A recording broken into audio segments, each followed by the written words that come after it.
Hey guys, welcome back to my channel. Finally, I'm filming this. This took way longer than I was hoping, but I'm finally filming the reading survey tag. You probably saw this going around early January, maybe even late December. I'm late. I'm late to the game. I planned to have this out a little bit earlier, but then Oregon was hit with an ice storm, and then a lot of emotional damage was just packed into me, and so it's just been like an interesting start to the year, to say the least. But today we're gonna go over the reading survey tag. It's more questions reflecting upon the previous year, 2023's reading year, books that stand out to me basically. If you want to know a little bit more, I will beg, hands and knees, please, oh please, please. I put so much time and effort and energy into my last video, which was my book awards for 2023, where I just went into like every type of question. So I talked about so many books. I really enjoyed that. I tried a new editing style. I had a lot of fun with that one. So I'd appreciate if you watched it if you haven't. I know it's really long, but people on YouTube tell me they love long content all the time. So like, please. I'm so proud of that video. It's hilarious to like kick off the year and be like so proud of something. But alas, this video will be kind of similar but different questions, and this is also going to be like a shorter version, and I'm not going to repeat any books. These will be all completely different books that I did not talk about in that video. So you're gonna get like a nice mix of more of what I read in 2023, because I read a lot of things and I love talking about books. Hence why I'm here. Makes sense. Okay, so the first question, oh, and I should mention that this is not the full tag, but I'll have the questions that I answered in the description, because I split some of these questions into my book awards questions, so it's like a little bit all over the place. But I'll link the blog down in the description as well by a perpetual page turner who came up with this tag and like has all of the questions available if you are interested in looking at it or doing it. So with that said, first question is a book you were excited about but disappointed by. And this one hurts. I was disappointed by quite a few books last year. I talked about even more in my book awards because I had nominees and everything. This one hurts me so bad. But In the Lives of Puppets by TJ Klune. Look at this beautiful Fairy Loot edition. It's so sad for me to not love a TJ Klune. I really love House in the Cerulean Sea. I enjoyed Under the Whispering Door, and I really just did not love this. It like just barely, by the skin of its pants, by the skin of its, what's a robot part? Robotic metal arm. Bad joke. Okay, anyway. It just barely got a 3-star from me because I simply just like could not in my heart give it anything lower. But in real ratings, in my Copio rating, this is 2.5 stars. A lot of my friends really enjoyed this, so it's definitely like more of a me situation, but I'm also just not a big sci-fi reader. But I went into this knowing that I like the author's work previously, so you know, not every book an author publishes is going to hit. This is a Pinocchio retelling, and it's following, I don't think his name's actually Pinocchio, Victor. He lives with these 3 robots, and this is basically an adventure story of Victor finding Geppetto, his dad. He's the only human in this completely robot world. There's like a fairy godmother robot. There's just like so much packed into this, and it just did not work for me. It was just like, it happened, it's over. My least favorite thing about this entire thing was the robots' humors. I didn't get their jokes. They didn't land for me. They didn't work. I didn't find them funny. So, unfortunately, that's one that really disappointed me, which is a bummer. Allie just sent me something. Hold on. I gotta see what Allie says. She seems very excited. No. No! I just need documented proof that this has happened. I know you can't tell because, like, why would it ever focus? That's me. Oh my god, that's me on Kayla's. Oh my god. Oh my god. Anyway, hi. I I'll probably leave like a little snippet of what just happened in, because now the lighting is definitely not as good as it was 3 minutes ago. I'm so sorry. We can blame Allie. Allie sent me a photo that yours truly have been I'm in denial. I'm in shock. Parasocial relationships are so funny. I've peaked as a creator. This is my retirement video. I can't come back. I will just absolutely embarrass myself from ever on. I'll talk about it in like my next vlog that comes out, I'm sure, to like really get into depth. But basically, I'm in one of Kayla's videos. I'm in her reading booktubers favorite books of 2023. I've peaked. I can't get any higher than where I'm at. Wow. Anyway, with this video, I'm so sorry for the bad lighting. She is what she is. I live in Oregon. Question number 2. The book you pushed the most people to read.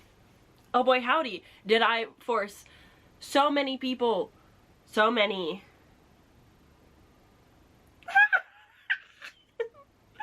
Oh my god. Anyway, I forced so many of my friends and just like people in the book community to read Get in My Swamp that I would love to say that it was something else, that I was trying to get more people to read other things, but I truly used my influence powers for this one thing only, and it was to get people to read Shrek Smut with me. And that's, you know, 2023 was really like the year of peaking as an influencer. Like, I really just did that. Get in My Swamp is exactly what you would think. It is Shrek Smut. It is short. It is funny. It is schmexy. It's all the things, really. God, this video is going to be so fun to edit. Anyways, the next question. Best series started. So this one was tough. I started a lot of series, and I'll have a whole video diving into that topic, because woof. And I read a lot of good ones that I'm very excited and happy about, but one that like I'm probably most intrigued to continue with, and I think the 3rd book is coming out this year, funnily enough, is a book I don't even know if I can pronounce correctly, Malum Discordiae, does that sound right, by Ashley Druick. This is dark academia, but fantasy, which I didn't know how bad I needed except for until 2023 happened. That's the year where I was like, wow, fantasy dark academia, like that's for me, that's my thing. This is dark. It's necromancers versus like just normal magic users. There's a university setting.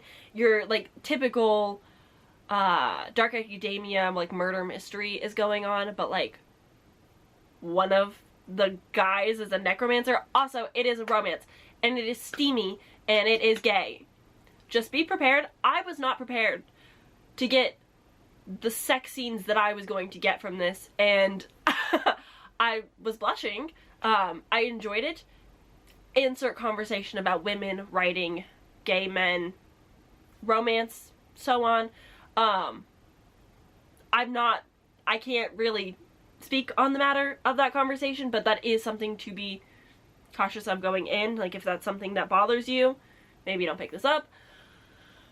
But truly, I really enjoyed, like, just, like, the plot. I did not expect it to be a series, but I liked the 2 love interests, the way that they bantered. It is, I guess it's more like Romeo and Juliet style, not quite enemies to lovers, but they really don't like each other. The book kicks off with them hooking up at a party, not knowing each other's identity, and then learning the identity and being like, wow, sexually I'm so interested, but I personally, for like mostly family reasons, cannot be with you, and like the coven hates necromancers, so like this is just not going good. But they also have to like team up together to like figure things out, and like they keep getting in these like sticky situations. I just really enjoyed it overall. I've never seen anybody talk about this. I'm embarking my dark academia journey, and it was just like on the list, and I saw that it was available on Libby, so I just picked it up, and I thought it was good. I really enjoyed listening experience. I thought it was a nice book. It's definitely not like something that I'm gonna widely recommend to absolutely everybody. It's definitely like on the darker side of things, but like it's, I don't know, the genre explains it. So I guess it makes sense. But yeah, I haven't seen a lot of people talk about this. I do recommend it if it sounds interesting. Like, definitely pick it up. If you like dark academia, if you enjoy fantasy, yes. Okay, and the next question is favorite new authors? For sure, SA/Shannon Chakraborty. Oh my god, Shannon just writes so good. I read The Adventures of Amina al-Sarafi in 2023, as well as the first book in the City of Brass trilogy, and I really loved both of them. Both of them were 5 stars. I'm excited to continue with City of Brass. So sorry. It's gonna happen anytime anybody acknowledges my presence on Instagram right now. All of my friends are hyping me up, and I'm blushing. I don't handle. It's so funny being a YouTuber, because obviously there comes with the territory like a bit of vanity and just like, you know, like you're a personnel on the internet, but also like the second people start hyping me up or gassing me up or telling me like nice things, like I can't handle it. So I'm in this very strange place of like so excited, but also people are being way too nice to me right now and I can't handle it. So you're getting a lot of emotion in this video. I'm so sorry. But yeah, Shannon Chakraborty for sure, favorite author this year. I read 2 of her books, and that's something that like I need to like kind of consider to be a favorite, as like somebody I want to read more from. I for sure want to finish City of Brass this year. I'm really hoping that the second book of Amina al-Sarafi comes out this year. Probably won't, but I would like for it to. But yeah, for sure, like definitely a favorite author. Okay, the next question is a book from a genre you don't typically read / a book that's out of your comfort zone that you enjoyed. Funnily enough, she kind of had like a romance era, and I didn't realize how much fantasy romance I had read until this moment. But I like dark romance, apparently. Apparently that's my thing. I don't know quite yet how I feel about it. We're gonna keep exploring. But the Never King series by Nikki Crow, I had so much fun with. I binged this for 72 hours in the Smut Den, hosted by Covers with Cassidy, and it was just so much fun. I genuinely just like had a blast. There's definitely like low plot in the first book, but it gets plottier throughout the series, and I enjoyed all the characters. Yes, it's like weird. Yes, there are twin brothers that sleep with the same girl at the same time, and it's like weird, but like for some reason I had fun. It was a quick read. But sorry, my camera died. A lot is happening in this current moment in time, but I am going to explore my romance. I definitely enjoy romance, but smut typically makes me quite uncomfortable. There's very few books that I've read where I'm just like, yeah, that's good smut, that did well, because it's just out of my comfort zone. It's not my thing. I cringe and just like feel uncomfortable, like I'm not supposed to be the fly on the wall type of situation. But for some reason, like, you know, like it's Peter Pan retelling, you know, like I don't know. I can't explain myself. I had fun reading and binging the series in such a short period of time. So, okay, and then the next question, most unputdownable book of the year. See, this one's always a little bit tricky for me because I'm a notorious like 2 to 3 day reader, but also sometimes like I'll just pound an entire audiobook out in a workday because I'm sitting at like an office desk for 10 hours. So it's really easy to just listen to something because a lot of my job is just data inputting, numbers, statistics, like less thinky, just more entery. So it's really easy for me to binge a book. And so I was having a really hard time thinking of like what book was so unputdownable, and I'm honestly gonna go with an audiobook. I was trying to think of a physical book that I just like went to town and like I just like had to finish, but I didn't really feel that a whole lot this year, if I haven't like at least talked about the book already. So I've decided to go with Their Vicious Games by Joelle Wellington. This is so much fun. This is a YA horror thriller. It's very like rich people like I don't know how else to explain it than just like rich people bullshit, like what rich people do. And in this we are following our main character who, I don't even think, like, I think she was going through something. I don't remember exactly, but something about her past, like her world kind of shifted and she's no longer able to go to the colleges that she was going to. I think she was like trying to get into like some prestigious like Ivy League schools as well. and due to high school drama happenings, like, is unable to go to these schools now, like, was basically revoked acceptance, and therefore she somehow it's hilarious, like, how little things stick with you, because oh boy do I remember the games. But basically she goes to this tournament that these rich people put on, and basically this is like her last shot to go into a good school. Like, if she wins these games, then she can basically go to whatever school she wants. Like, she's like set. And so, like, it's a really big deal for her because this is like her shot, and she goes and she meets these other girls, and she's like one of 2 black girls and like a crowd of very rich white girls participating in these games. And these games are effed up, bro. Like, they are not good. And it just, like, it had me on the edge of my seat. I was super engaged. It was very like, oh, I did not think this book was gonna go where it went. It was like twisty, but like also had like this weird maybe kind of romance, and like you're learning more about our main character throughout, and just like it really just comes down at the end of the day like rich people bullshit, like just rich people being rich people. And it's infuriating but so entertaining.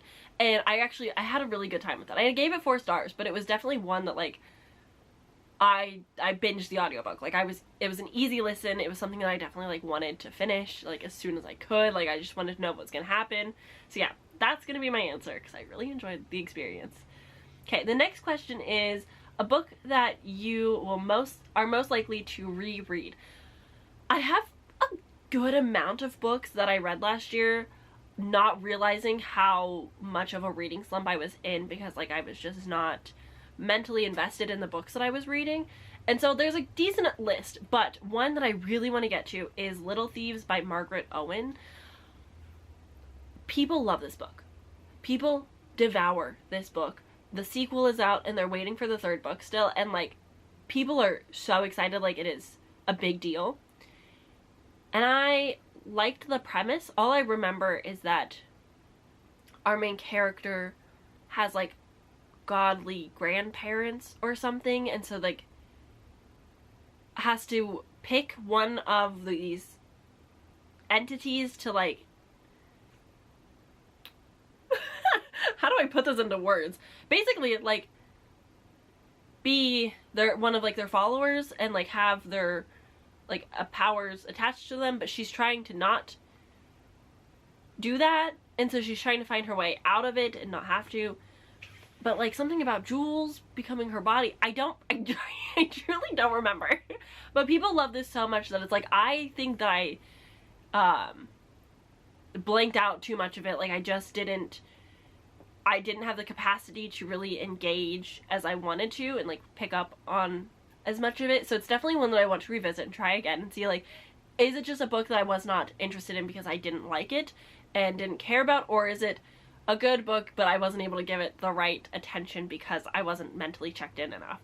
So that's definitely one that I want to revisit because so many people rave about it, and I'm like, okay, I'm clearly missing something. It's me, I'm the problem.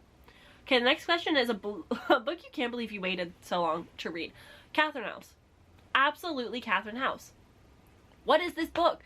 I know it doesn't work for everybody. Not everybody's gonna love it. I truly adored it. I loved from beginning to end. I love those like weird fever dream type of books where you're just like, I'm going equally mad with this main character. Like we're on the same wavelength and like we're both going bonkers.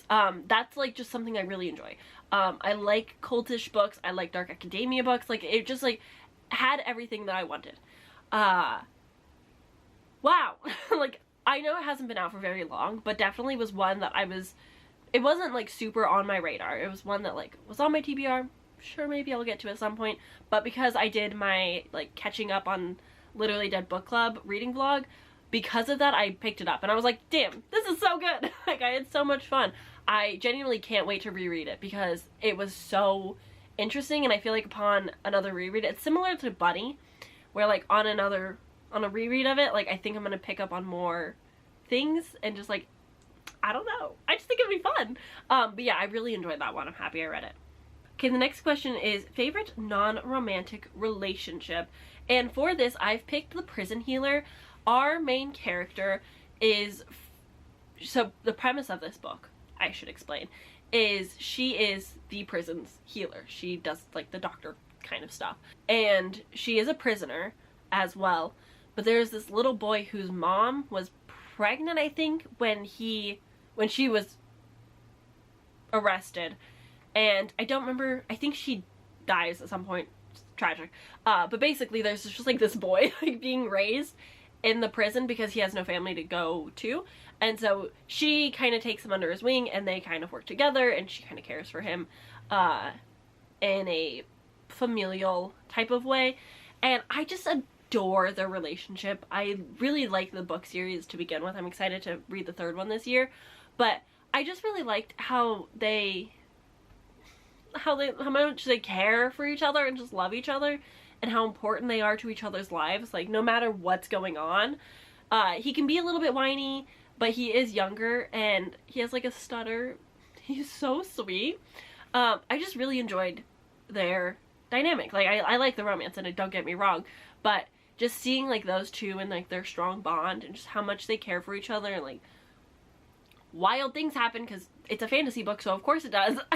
It's just nice to have like that found family bond between them without it being like found family, there's 7,000 of us, you know? I just really enjoyed that. Okay, next is my favorite OTP, my one true pairing, the favorite romance of the year. And this is not a romance. And it's like a hesitant favorite because it's not like, ooh, this is my favorite romance in the whole wide world. But I'm so sorry, my cat is sleeping on my stack of books. I'm so sorry. Iron Widow by Zhuang Zhejiao. I really, really like this. I loved so much about this. Like, this is just a good book. Fingers crossed we get the second one this year. If we don't get the sequel this year, I'm gonna riot. Okay? I read this and I want the sequel immediately. I also just love this author. They are incredible. They are doing so much work in the book community, just like being loud and proud, and I just adore and love everything about them. So, anyway, this book does romance so good. This is sci-fi fantasy, leaning sci-fi, where the men and women have like joined the war and are put in like these drone robot fighting animal machines, and basically men have so much like will and power that they kind of take the power from women and like suck it out of them, and they like die, basically. But like our main girlie, basically she's like super powerful and is not gonna do that, and so she gets her own. I'm explaining this so bad. Anyway, I really like the romance. There's a love triangle, but it's done in the best way you could possibly do. I like both candidates so much. I love how it turns out in the end. I know a lot of people talk about like how the love triangle ends. I don't know how like spoilery that is. If you haven't picked this up, just know that yes, it's a love triangle. Just know that it works out in the best way possible, and it's so beautiful, and I'm so excited to see how it actually continues and like where we go from here. But the conversations at the end, I was like, yes, I'm enjoying this so much. And I just also love all three of them dearly. Like, they're all very good characters with very different, distinct personalities. I just had so much fun with this.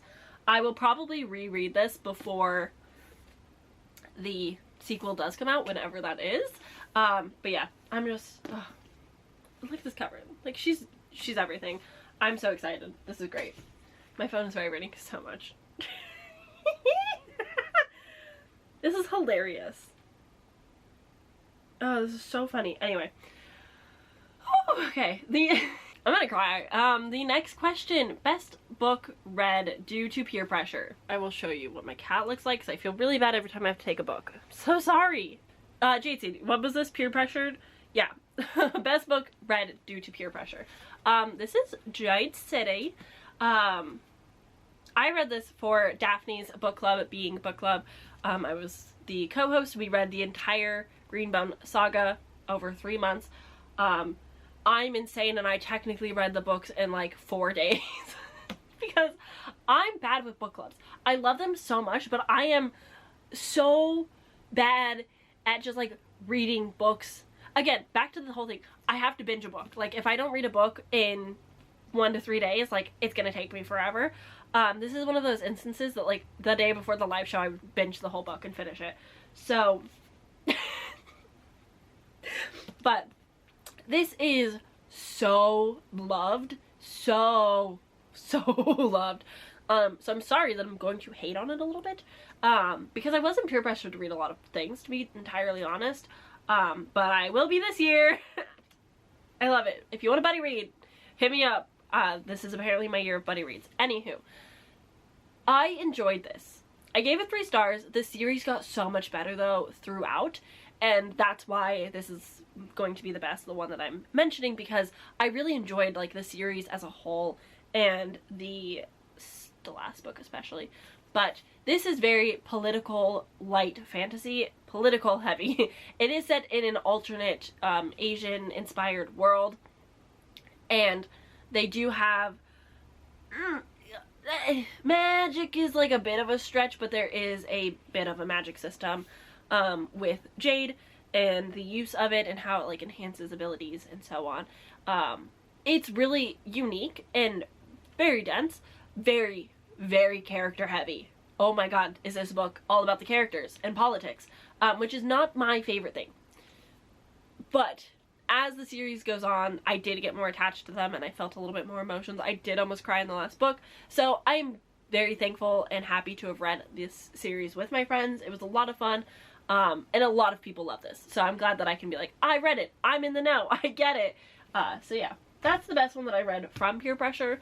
I think the second most read book due to peer pressure I might have read, I truly don't remember at this current moment, but I did read Railed by the Krampus because of Sasha, so, and a bunch of us did, so. Okay, the next question is a book that made you smile or / was fun to read. And for this, I did go with Love on the Brain by Ali Hazelwood. A lot of books make me happy, but there's just something about simple, formulaic romances that just hit sometimes. You've got to read them at the right time when you are really craving that exact thing, but Ali Hazelwood just knows what she's doing. She's got a formula, she knows what works, she knows what the girlies want, and she does it, and she does it well. So you bet your bottom I'm really excited for Bride this year. It does not stand out. It doesn't stand out with her other books. I know everybody loved Love Theoretically. I think that one I'm going to read this year at some point. So I'll probably be like, wow, I can't believe I thought Love on the Brain was good in comparison, because everyone seems to love Theoretically. But Love on the Brain was just easy. It was fun. It was good. I liked the 2 characters, their quirks, and just like how they treated each other, and like just everything about it just worked a little bit better for me.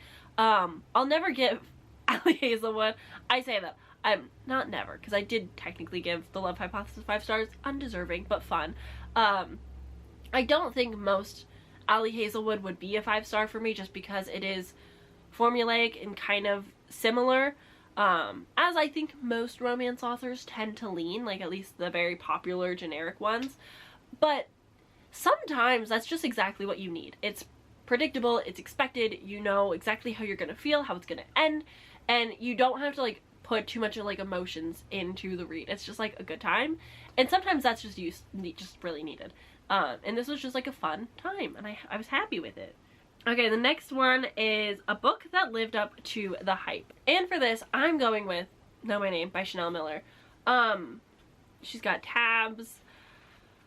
Ouch! Heavy trigger warning on this because it does deal with sexual assault, and specifically the justice system when dealing with it, which is infuriating. This book will make you happy and sad and angry. So mad and so happy, and just not happy because of what happened, but happy because Chanel Miller is an incredible writer. I hope that she comes out with fiction someday. Like, I really want her to continue writing and just like go somewhere with this. But this is so impactful and hurts so bad. It's so good. It's not a hard read, but I honestly, like, if you live in America, I do feel like it needs to be like a required mandatory read, unless the topic is a little too heavy for you. But as somebody who has experienced some level of sexual assault, like, this is so powerful. The way that she is able to put all of this experience into words is incredible, because it is just so well done. This is Chanel Miller, Know My Name, because of the Brock Turner Jane Doe trial that happened, and basically her telling her story, and it's just incredible. This is the best nonfiction I've ever read so far. Fantastic and spectacular. Check it out, please. Oh my god. Okay, and now we've got last two questions. So, a book that did not live up to the hype. Oh. It's not that I didn't like it. I did. It just didn't live up to the hype. People really, really love this. And for how short this looks, this book was so long and so... I don't know how to put it into nice words, so I'm not going to say it like that. The vibes are immaculate. The themes are good, and I got it. But this is just like a lot of nothing for a while, and I did not really enjoy the like mystery thriller parts that this turned into as much. It just didn't really quite work for me. I didn't have like a lot of expectations going into this, but this wasn't really what I expected. The vibes were great. I enjoy the writing, but it just, I don't know, it just didn't work for me like it has everybody else, which was a little bit disappointing. The vampire aspect was like cool. It had a lot of good like commentary on things.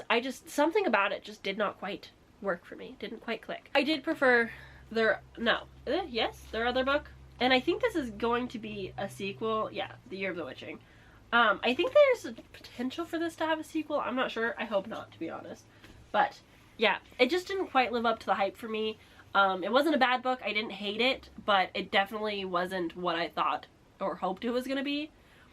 And then the final question is a book that crushed your soul. This one is a repeat, because there's no other book to ever compare to Soul Crushing from 2023, except for The Traveling Cat Chronicles by Hiro Arikawa? Heck yeah. This book is beautiful and sad, heartbreaking. I really, really enjoyed it. I cried like nobody else. It's absolutely devastating in the best way. It stuck with me. I read it literally a whole year ago, and it has stuck with me so much, so hard. I don't want to start crying. I've got bad family news today. And so it's just like one of those stories where like, ow. But you get a cat's perspective, and it's so sweet. I just love cats so much. I don't know if you can tell by the fact that I have 3 and a literal cat tattoo of my old cat. They're just, cats are important to me. Family and friendship and just like the exploration of it in the story was beautiful, and just I loved seeing them travel Japan by car and just like seeing the beautiful mountains and like how it's all explained. I just like everything about this book for how short and beautiful it is. It's so good. So, highly recommend. You might sob, and honestly, you might need it. So if you need to cry, this might help. But that's gonna be it. That's all of the questions that I've pulled and picked out for this specific video. This took me longer to film than I expected. I'm going to sit on Instagram for a while and probably watch Kayla's video and like cry and freak out a little bit more, because my world has shifted and I don't know how to handle it. So thanks for being on this journey. Sorry this got a little derailed there at the beginning. This was fun though, and I hope you enjoyed, and I hope to see you in my next video. Bye!